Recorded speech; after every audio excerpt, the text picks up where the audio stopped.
ఒక వ్యక్తి గుర్రాన్ని కొన్నాడు, చిన్న గుర్రాన్ని, పోనీ అంటాం కదా, గుర్ర పిల్లను కొన్నాడు, చిన్న గుర్ర పిల్ల.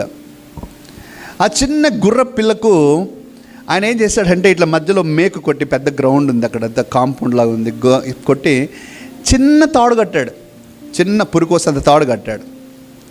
ఆ చిన్న పురికోసంత తాడు కట్టాడు. ఆ పోనీ ఎక్కడికి వెళ్ళకుండా చక్కగా అక్కడక్కడక్కడ తిరుగుతూ ఉంది. కొద్ది సంవత్సరాల తర్వాత అది పెద్దగా అయిపోయింది. పెద్దగా అయిపోయినా కూడా ఆయన తాడు మార్చలా, చిన్న పురికోసనే ఉంది.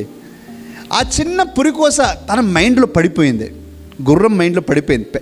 అసలు గట్టిగా లాగితే ఊడొచ్చేస్తుంది అది. కానీ గుర్రానికి ఆ చిన్న తాడు కట్టినా కూడా అది అట్లనే చిన్నప్పుడు ఎలా బిహేవ్ చేసిందో అలాగే చక్కగా అది చేస్తూ వస్తూ ఉంది. పిల్లరా, మనందరి జీవితాల్లో ప్రారంభంలో కఠినంగా కష్టతరంగా ఉండవచ్చు విధేయత చూపటం. ఆ చిన్న పురికోస కూడా చాలా ఇబ్బందికరంగా ఉంటుంది. కానీ మనం ఎదిగే కొలది మనకి ఇబ్బందిగా ఉండదు అది.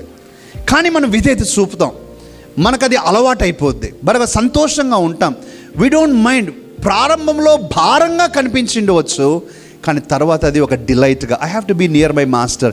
ఇంకా సంతోషం ఏంటంటే, ఒక యజమానికి ప్రేమైన దేవుని బిడ్డలారా, ఆ యజమాని ఏం చేశాడు, కొద్ది రోజుల తర్వాత తాడు తీసేశాడు.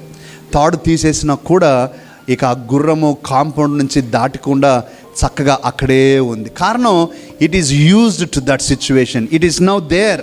అది వెనక్కు బయటకు పోవట్లా. పిల్లలు, మన జీవితాల్లో ప్రభు అదే కోరుతా ఉన్నాడు. మనల్ని నిర్బంధించి విధేయత చూపెట్టుకోవాలని ఆయన ఇష్టం కాదు. మనకు అది నిర్బంధంగా బంధకంగా ఉండకూడదు. మన సంతోషంగా ప్రభు దగ్గర ఉండటానికి ఇష్టపడాలని ప్రభు కోరుతా ఉన్నాడు.